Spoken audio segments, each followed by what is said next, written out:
Some people don't just disappear. They disappear with the money, with the lawyers, with the plan already in place. The kind of vanishing act that takes years to pull off. Today, we're looking at the billionaires and crime bosses, the world's most powerful governments, have been chasing for years. Some are hiding in plain sight. Some are hiding behind legal walls so thick no extradition treaty can cut through them. And some are simply gone. We'll start with the one who bought his freedom and work our way to the one nobody can find at all. He was one of the most powerful commodities traders in the world. He built an empire worth billions, operated in countries others wouldn't touch. And when American prosecutors came for him, he didn't fight. He simply left. And then, 18 years later, he found a door out that money, and the right political connections quietly opened for him. The king of oil. Marc Rich was born in Antwerp, Belgium, in 1934. His family fled Europe ahead of the Holocaust, eventually settling in the United States. He built his career at one of the world's dominant commodities trading firms before leaving to found his own operation in 1974. Marc Rich & Co. became a force in global oil markets, aggressive, well-connected, and willing to operate in places that other firms considered too risky or politically dangerous. That last part was exactly where the trouble started. In 1983, U.S. Attorney Rudy Giuliani, then building his reputation as a hard-charging federal prosecutor in New York, secured a 51-count indictment against Rich. The charges included tax evasion of approximately $48 million, racketeering, wire fraud, and the most inflammatory allegation of all, making illegal oil deals with Iran during the hostage crisis, when 52 Americans were being held in Tehran. Marc Rich was in Switzerland when the indictment was filed. He did not come back. He settled in Zug, a small Swiss city that had become a favored address for international financiers. Switzerland and the United States had an extradition treaty, but it did not cover tax offenses, and Rich's lawyers argued successfully that the tax charges underpinned the entire case. Switzerland did not extradite him. For 18 years, Marc Rich lived in Zug, running his business, traveling through Europe, conducting himself not as a man in hiding, but as a man who had simply chosen not to return. The FBI placed him on its most wanted list. His name became shorthand in American political life for a particular kind of untouchable, the kind of man whose resources could purchase an exile that ordinary people could never afford.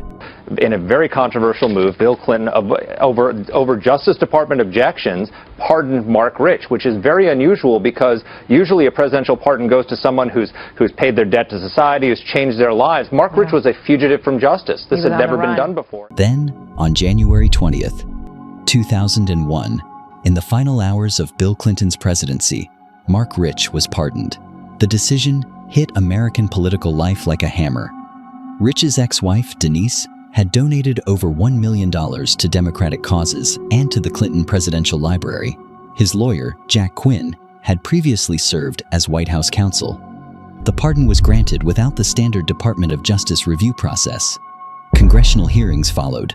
Former officials lined up to express fury. The argument that a man could effectively purchase his legal absolution through political donations. So Rich's ex-wife, Denise Rich, pledged a $450,000 donation to the Clinton Foundation to build the presidential facility. This all happening almost 15 years ago, but Joe, is it relevant now because of the suggestion of a possible quid pro quo? That was Bill Clinton himself, years later. Even the man who signed it acknowledged it looked wrong. Marc Rich died in Switzerland in June 2013. He was 78 years old. The indictment was never tested in court. The charges were never answered in front of a jury. And the question of what that jury might have decided remains permanently open.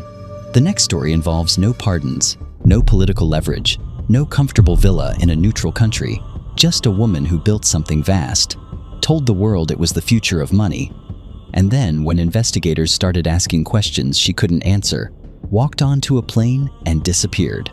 She stood on stages in front of thousands of people in sequined gowns, promising them they were holding the future of money in their hands. The product had a name, the pitch was polished, the crowds were enormous, and the money flowed in from every corner of the world.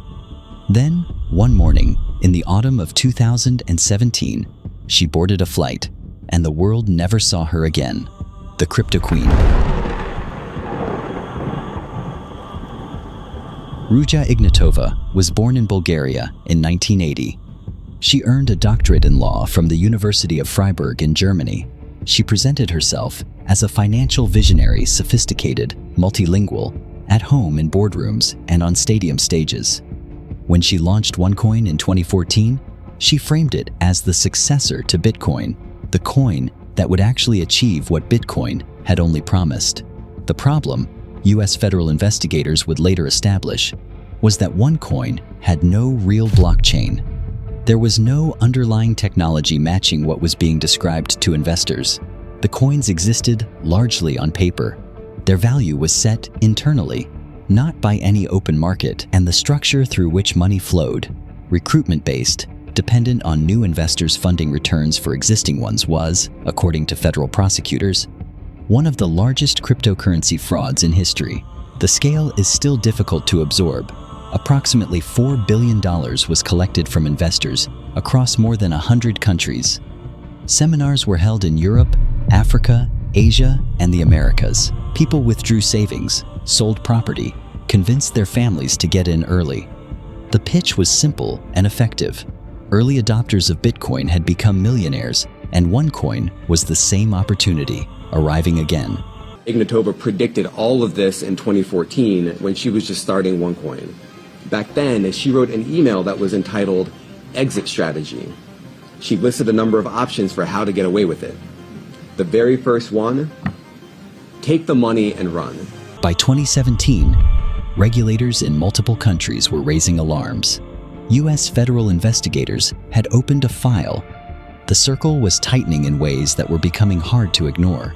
On October 25, 2017, Ruja Ignatova boarded a Ryanair flight from Sofia, Bulgaria, to Athens, Greece. She has not been seen since. Her brother, Konstantin Ignatov, took over the public face of the operation. He was arrested at Los Angeles International Airport in March 2019 and eventually pleaded guilty, cooperating with authorities. US prosecutors unsealed a federal indictment against Ruja that same year, charging her with wire fraud, securities fraud, and money laundering. In June 2022, the FBI added Ruja Ignatova to its 10 most wanted fugitives list, one of only a small number of women ever to appear on it. A reward of $100,000 was announced for information leading to her capture. The FBI added her to the top 10 most wanted fugitives list, and we've been inundated. That was the FBI at the time of the listing. The confidence in that sentence has not yet produced a result. The theories about where she is range from credible to extraordinary. Some investigators believe she is in Russia, possibly sheltered by state-level actors who see her resources as useful or her silence as necessary. Others believe she underwent significant cosmetic surgery before vanishing. Her name has been connected, without confirmation, to addresses in the UAE and Eastern Europe. No verified photograph exists after October 2017. No communication has been authenticated. No sighting has held up to scrutiny. The $4 billion has not been recovered in any meaningful proportion. People who put their savings into OneCoin lost what they put in. Many lost everything. The individual stories of financial ruin stretch across dozens of countries and every economic background. And the woman who stood on those stages, who told the world she was building the future, is somewhere the most sophisticated law enforcement apparatus on Earth has not been able to point to on a map. What comes next is different. Not a quiet disappearance, not a political pardon. What comes next is a bolt. A dramatic, almost cinematic act of escape so audacious it became the subject of international headlines, a book, and at least one major documentary. The man didn't just flee a country, he escaped from one. The Man in the Box was, by any measure, one of the most powerful figures in the global automotive industry. He ran Nissan, he ran Renault, he ran Mitsubishi, simultaneously across 3 continents. For years, he was given honorary doctorates. He was the subject of a manga comic in Japan. He was credited with saving Nissan from collapse in the late 1990s on November 19, 2018. Carlos Ghosn was arrested on a private jet at Tokyo's Haneda Airport. Japanese prosecutors alleged he had understated his compensation in official filings by tens of millions of dollars and had engaged in financial misconduct that included personal use of company funds. Ghosn denied everything. He said the charges were fabricated by executives who feared he was planning to merge Nissan and Renault more formally, which would have diluted their control. He was placed under arrest, then released on bail, then arrested again, then released on bail again. Under Japanese law, the conditions of his detention and pre-trial restriction were severe. He was subject to extended interrogations, limited contact with his wife, and a legal process that Ghosn's team described as relentless. In December 2019, Carlos Ghosn vanished from his Tokyo apartment. He reappeared days later in Beirut, Lebanon. The story of how he got there involves a private jet, a stopover in Istanbul, a set of boxes used for audio equipment, and a small team of operatives. Ghosn was hidden inside one of those boxes at Osaka's Kansai airport and loaded onto the plane past security. 2 American former military contractors were later arrested in connection with the escape and eventually pleaded guilty in a U.S. court. I did not escape justice. I fled injustice. That was Ghosn's statement from Beirut. Lebanon and Japan have no extradition treaty. Ghosn's family holds Lebanese citizenship. He was home, in the technical legal sense, and home meant safe. Japanese authorities were furious. International legal observers were divided. Some saw the escape as a desperate act by a man who believed he couldn't get a fair trial. Others saw it as a wealthy man using his resources to sidestep accountability. The truth is probably layered between those two readings in ways we may never fully untangle. Ghosn has since given interviews, written a book, and spoken publicly from Beirut. He lives in relative comfort while Japan waits, knowing the chances of him standing trial are essentially zero. It is the most documented escape in corporate history, and it worked. Ghosn's escape was brazen. Planned, funded, executed like a heist, but everything about it was corporate. The charges, the courtrooms, the press releases, white collar, all the way down. The next man carries something different. Not balance sheets, not shareholder disputes. Bodies. The cartel's son. Daniel Kinahan grew up inside organized crime, the way other children grow up inside family businesses. His father, Christy Kinahan Sr., is widely believed by European law enforcement to have built one of the most sophisticated drug trafficking networks on the continent, moving cocaine from South America through West Africa and into Europe at a scale that rivals anything the cartels managed on their best days. By the 2010s, Daniel Kinahan was not hiding what he was, at least not entirely. He was living in Spain, in Dubai, moving between jurisdictions with the ease of someone who understood exactly which borders offered cover and which didn't. Irish and European law enforcement had been watching the organization for years. The problem was always the same. Watching and charging are very different things. Then came February 5th, 2016. The Regency Hotel in Dublin was hosting a boxing weigh-in. It was a public event, people coming and going, the kind of ordinary afternoon that doesn't attract suspicion. 3 men entered the lobby, dressed as armed police officers. A 4th came through the door seconds later. In the chaos that followed, a man named David Byrne was shot dead. Several others were wounded. The attackers disappeared into the city. It was the most public act of gang violence Ireland had seen in a generation. What followed became known as the Kinahan-Hutch feud, a war between 2 criminal organizations that would claim more than a dozen lives over the next several years. Murders in car parks, at funerals, in broad daylight. The Irish police and Garda Síochána publicly named the Kinahan organized crime group as a central player. Europol designated the organization as one of the most dangerous criminal networks operating in Europe. Daniel Kinahan was never charged in connection with the Regency attack. He was never charged with anything in Ireland. He had long since left. He was in Dubai. And that is where things get complicated and, frankly, remarkable, because while he was living in Dubai, Daniel Kinahan wasn't invisible. He was operating publicly as a boxing promoter. He had built genuine relationships inside the sport. His name appeared in promotional announcements. He was connected to MTK Global, a management company that represented hundreds of fighters.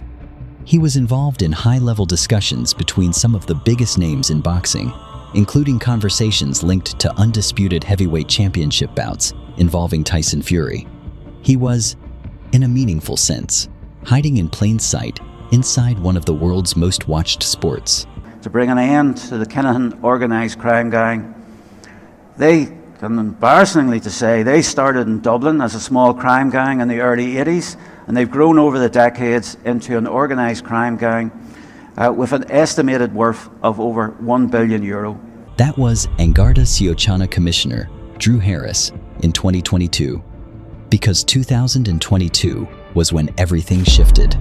In April of that year, the United States Treasury Department took the unusual step of sanctioning Daniel Kinahan, along with his father and his brother Christopher Jr., under the Kingpin Act legislation designed to target international narcotics traffickers. The U.S. also announced a $5 million reward for information leading to Kinahan's arrest and conviction. Within days, the boxing world went silent around him.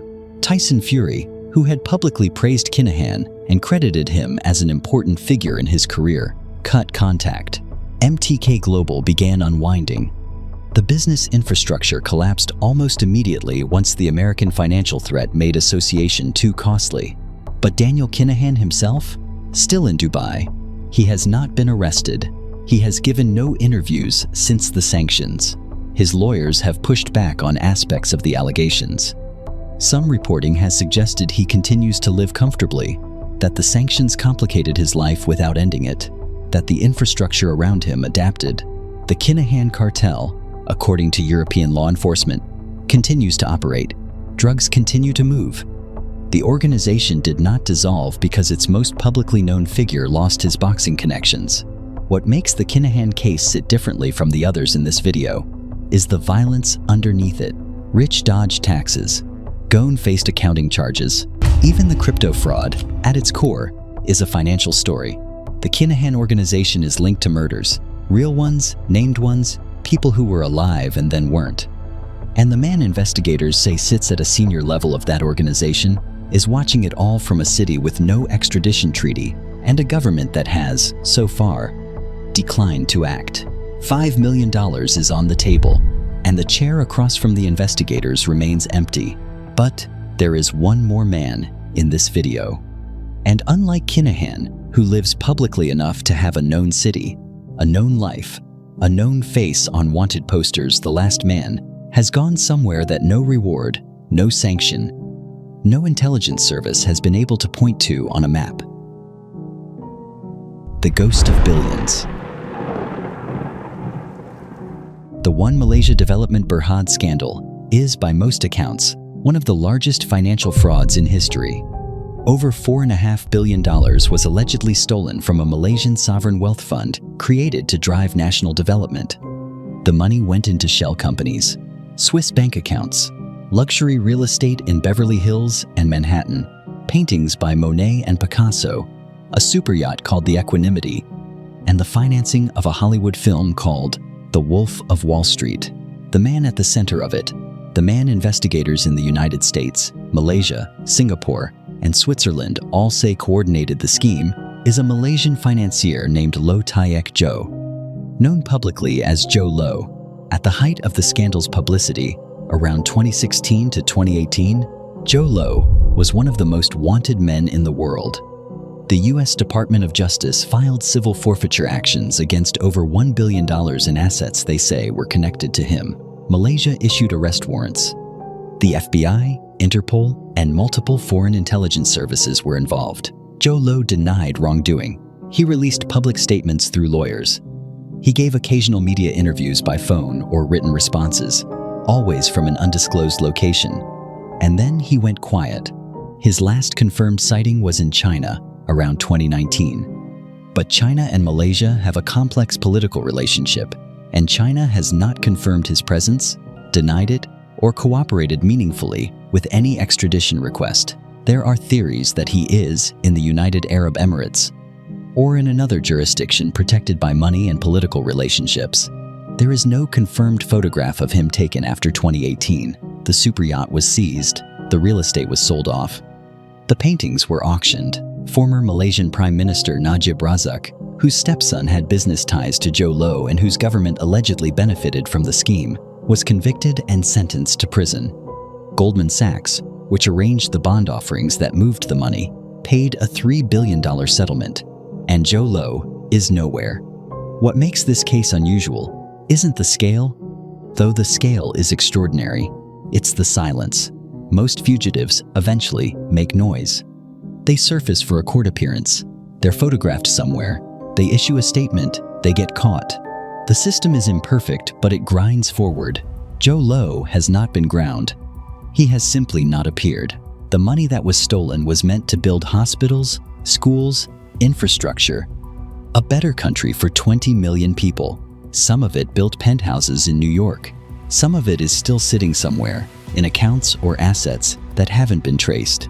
And somewhere, possibly still spending it, is a man the entire world has been looking for nearly a decade, with no answer.